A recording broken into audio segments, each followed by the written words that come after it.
Teman-teman semuanya, selamat datang kembali dalam channel saya, Pobi Kevin, konsultasi bimbel Anda di seluruh Indonesia.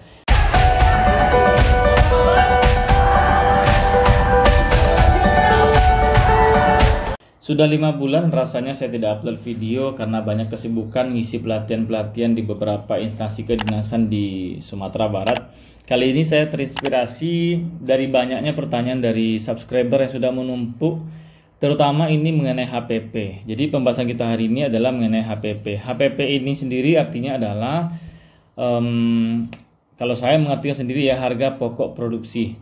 Jadi HPP ini adalah harga pokok kita dalam memproduksi sebuah produk. Produk itu ada dua ya, ada barang ya, ada juga jasa. Nah, dalam hal bimbel ini kita disebut sebagai jasa ya. Nah, jadi banyak dari rekan-rekan itu, pengusaha bimbel yang ada di seluruh Indonesia itu, dia bikin harga. Biasanya orang kalau bikin harga jual itu ya, harga jual itu biasanya ada banyak cara. Satu, mereka melihat kompetitor. Jadi dia melihat harga dari pesaing. Nah, biasanya gitu ya. Jadi kalau misalkan pesaing yang mirip dengannya jual 100.000, maka dia bandingkan fasilitas secara fisik dan lain-lain. Kalau sama, dia samakan harga. Dan tidak sedikit juga yang malah bersaing itu justru di harga. Dia bikin 90.000. Pokoknya dia bikin paling murah, sehingga nanti dia capek sendiri, lelah, nggak ada profit, dan akhirnya bimbelnya tutup. Nah, yang kedua, ada juga orang yang membuat harga itu berdasarkan intuisinya saja. Maksudnya itu bagaimana? Ya, dia pakai feeling, pakai perasaan. Kalau bimbelnya seperti ini ya kira-kira 100.000 cukup lah, 200.000 cukup lah, kayak gitu. Jadi dia pakai intuisi atau feeling dia saja. Nah, kemudian ada juga orang yang bikin harga itu yang ketiga, dia itu sudah mulai canggih, yaitunya dia sudah mulai menghitung. Jadi dia sudah mengkalkulasikan biaya.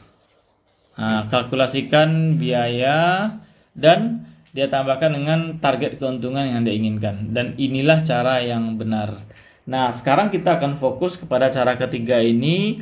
Bagaimana cara membuat kalkulasi biaya dan keuntungan yang benar untuk bisnis bimbel Anda. Oke, kita akan coba definisikan dulu. Jadi, dalam bisnis bimbel itu, ya dalam bisnis apapun, kita harus tahu dulu ada 3 hal biaya yang dimunculkan dalam membuat sebuah harga. Yang pertama adalah biaya tetap. Jadi saya akan permudah, yaitu namanya fixed cost ya. Yang kedua itu adalah variable cost atau biaya tidak tetap. Dan yang ketiga ini adalah yang namanya profit yang ditargetkan. Kalau saya menyederhanakannya seperti ini saja. Jadi jumlah atau gabungan dari ketiga ini barulah disebut sebagai harga jual. Nah, sementara yang HPP itu baru sampai di sini. Nah, HPP itu adalah harga pokok produksi. Jadi ini belum ada untung. Nah, ketika ditambah dengan untung baru di sini jadi harga jual. Nah, gitu. Jadi harga jual. Jadi harus kita pahami ya. HPP ini adalah baru harga pokok produksi. Ketika ada keuntungan, baru namanya adalah harga jual. Keuntungan ini nanti kita bagi lagi. Kita akan jelaskan satu persatu perlahan-lahan. Oke, yang pertama kita bahas dulu fixed cost. Kalau di bisnis bimbel itu, fixed cost ini atau di seluruh bisnis, fixed cost adalah biaya tetap yang pasti Anda keluarkan, jumlahnya sudah tahu setiap bulan. Contoh gini, contoh adalah sewa rumah atau biaya gedung ya. Kita sebut dengan biaya gedung. Umpama nih biaya gedung kita itu adalah 12 juta per tahun, maka kita sudah punya fixed cost itu 1 juta per bulan. Kalau kita ingin hitung biaya bimbel kita per bulan, jadikan 1 bulan. Kalau kita ingin hitung biaya bimbel kita per tahun, ya berarti setahun. Kalau kita ingin hitung per semester, ya per semester dan seterusnya. Apalagi biaya fixed cost. Nah, biaya fixed cost yang berikutnya adalah misalkan Anda itu merenovasi gedung ini itu dan lain-lain gitu ya, biaya renovasi itu disebut sebagai fixed cost juga karena kita sudah tetapkan jumlahnya untuk tahun itu. Nah, tahun itu kita tetapkan jumlahnya. Bisa jadi tahun kedua jumlahnya berbeda, tapi kita sudah tahu budgeting dalam satu tahunnya berapa. Kemudian apalagi fixed cost misalkan di bimbel itu. Nah, kalau di bimbel itu ada gaji ya. Nah, jadi ada gaji. Gaji ini bisa jadi fixed cost. Contohnya adalah gaji staff admin kita. Nah, kalau kita menggaji mereka ini gaji pokok tetap yang jumlahnya fix setiap bulan, berarti ini disebut sebagai fixed cost. Apa bedanya dengan variable cost? Variable cost ini jumlahnya ini tidak bisa dipastikan setiap bulan dan bahkan bisa jadi hilang. Oh ya, satu lagi yang lain adalah contohnya di sini WiFi ya. WiFi ini disebut sebagai fixed cost karena emang biayanya setiap bulan ada dan itu jumlahnya rata-rata pasti sama. Dan karena kita paket langganan WiFi, IndiHome dan seterusnya gitu ya. Nah, Anda bisa bikin list apa saja kira-kira yang termasuk dalam fixed cost Anda ini. Silakan di list sendiri ya. Apa yang termasuk fixed cost. Nah, variable cost ini adalah biaya yang tidak pasti jumlahnya, yang kadang juga hilang, kadang ada setiap bulannya. Contoh gini. Contoh variable cost adalah biaya promosi. Nah, biaya promosi ini tidak selalu ada setiap bulan. Kalaupun ada, maka jumlahnya pun tidak selalu sama, ya. Tidak selalu sama jumlahnya. Nah, ini disebut sebagai variable cost. Apalagi yang lain variable cost? Contoh misalkan adalah honor dari tutor, ya. Honor tutor disebut variable cost karena dia jumlahnya tidak sama setiap bulan dan kadang juga tidak ada. Contoh misalkan tutor bahasa Inggris bulan ini dia nggak ngajar sama sekali karena kebetulan kelas bahasa Inggris kosong, ya maka nggak ada dia sebagai variable cost. Kemudian selanjutnya juga apa misalkan biaya kebersihan ya, biaya kebersihan misalkan ya. Kebersihan juga disebut sebagai variable cost yang kadang ada, kadang tidak, kadang jumlahnya tidak sama. Terus apa lagi? Ya misalnya adalah biaya PDAM. PDAM ini bisa dijadikan variable cost. Kenapa? Karena memang bisa dikontrol pemakaiannya ya. Nah, dalam bisnis mana yang lebih bagus? Lebih banyak variable cost ya, lebih banyak variable cost atau fixed cost? Nah, sebaiknya dalam bisnis Anda yang paling banyak itu adalah variable cost. Kenapa? Karena kita hanya bisa mengontrol variable cost, kita bisa menjadikannya hilang sama sekali. Sementara fixed cost kita bisa kontrol, tapi kita tidak bisa hilangkan. Contoh gedung ya, gedung Anda bisa hilangkan, nggak mungkin orang belajar di teras atau di aspal ya.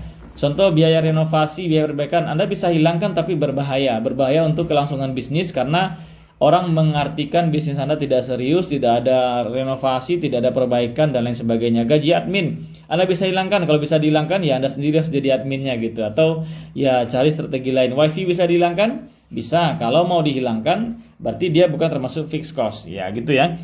Kemudian variable cost ini keuntungannya adalah kita bisa bermain di sini kendali atau kontrol. Bagaimana caranya? Kita bisa mengefisiensikan dengan cara melakukan penekanan pada variable cost.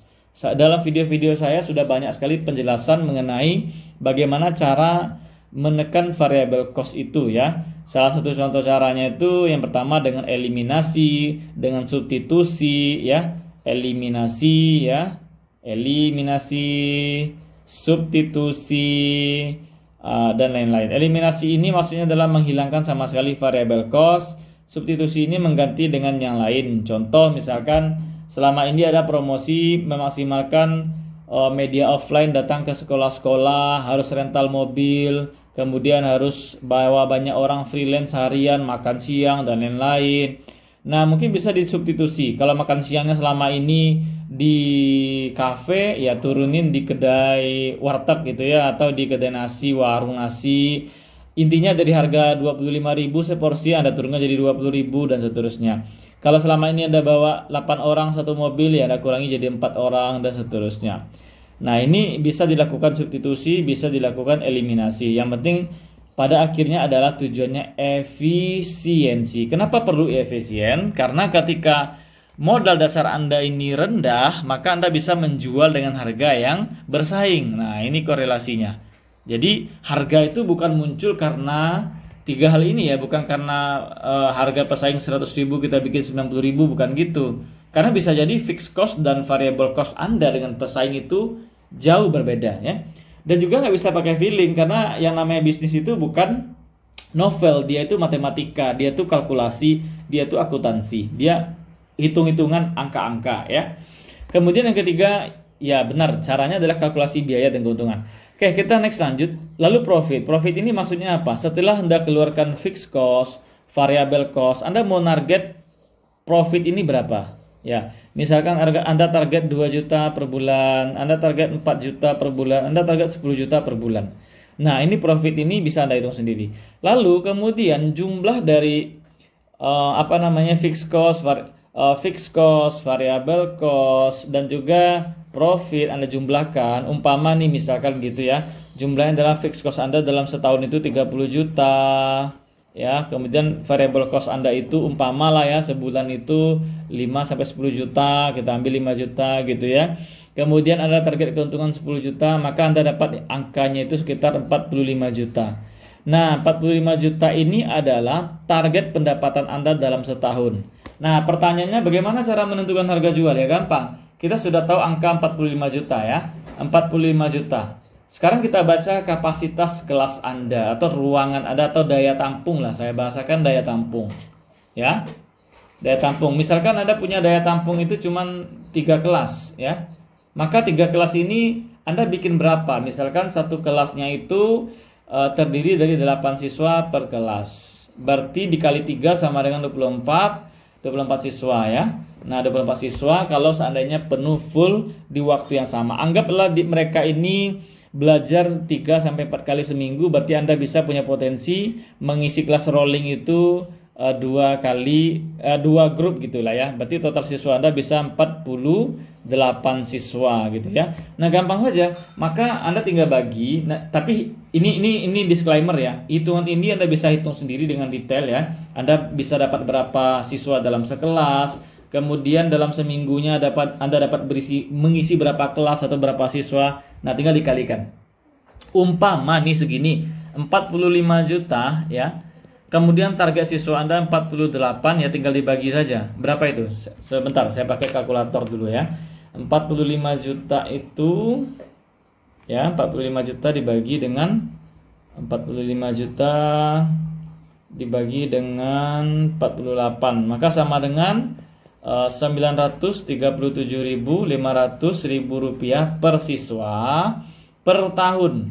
Nah, ini adalah biaya Anda dalam 1 tahun ya. Ini sekali lagi saya tekankan, ini hanya contoh ya. Jangan terpaku ini adalah standar, bukan, ini hanya contoh. Contohnya biaya Anda 937.500 per tahun. Nah, Anda mau jual berapa gitu. Anda mau jual misalnya harga per semester ya tinggal dibagi 2 ya. Kalau Anda jual misalnya bulanan tinggal dibagi 10. Kenapa dibagi 10? Karena dalam setahun itu efektif belajar itu hanya 10 bulan ya. Karena 2 bulannya itu kosong gitu. Kalau Anda bagi 12 nanti harganya terlalu murah. Kalau semester Anda tinggal bagi 2 ditambah faktor risiko, biasanya saya 20% gitu ya. Kalau per tahun Anda jual murni itu ditambah faktor risiko 5%. Nah gitu. Jadi kalau bulanan Anda bagi 10, kalau semester Anda kali dengan faktor risiko 20%, karena bisa jadi mereka ini sistem cicil, sistem ini, sistem itu, kadang-kadang mereka nggak lanjut dan lain-lain gitu ya kalau tahunan. Nah gitu. Nah, ini mungkin barangkali yang dapat saya sharingkan. Oh ya, terakhir tambahan dari saya adalah dalam menentukan profit ini kita juga harus bikin satu biaya yang namanya adalah saving ya.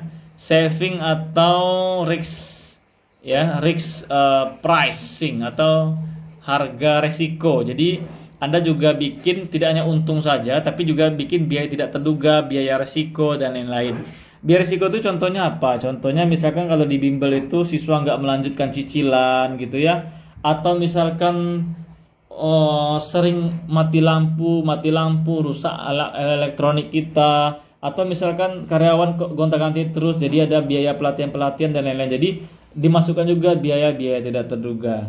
Oke, terima kasih teman-teman pengusaha bimbel yang ada di seluruh Indonesia atas arah partisipasi Anda. Mudah-mudahan video-video kami ini bermanfaat, karena memang besar harapan kami ini adalah hanya untuk berbagi ilmu saja. Untuk informasi konsultasi saya mohon maaf sekali saya tidak bisa lagi melayani teman-teman karena sudah terlalu banyak yang konsultasi dengan saya, dan bahkan sampai-sampai kewalahan melayaninya, dan bahkan sampai-sampai saya tidak bisa lagi punya waktu sendiri untuk melayani mereka satu persatu. Tapi bagi Anda yang mau mungkin konsultasi, bisa kita bikin formula baru konsultasinya mungkin via Zoom 3 kali dalam seminggu selama 1 bulan dengan biaya yang lebih terjangkau, karena memang motivasi utama saya adalah untuk berbagi ilmu saja.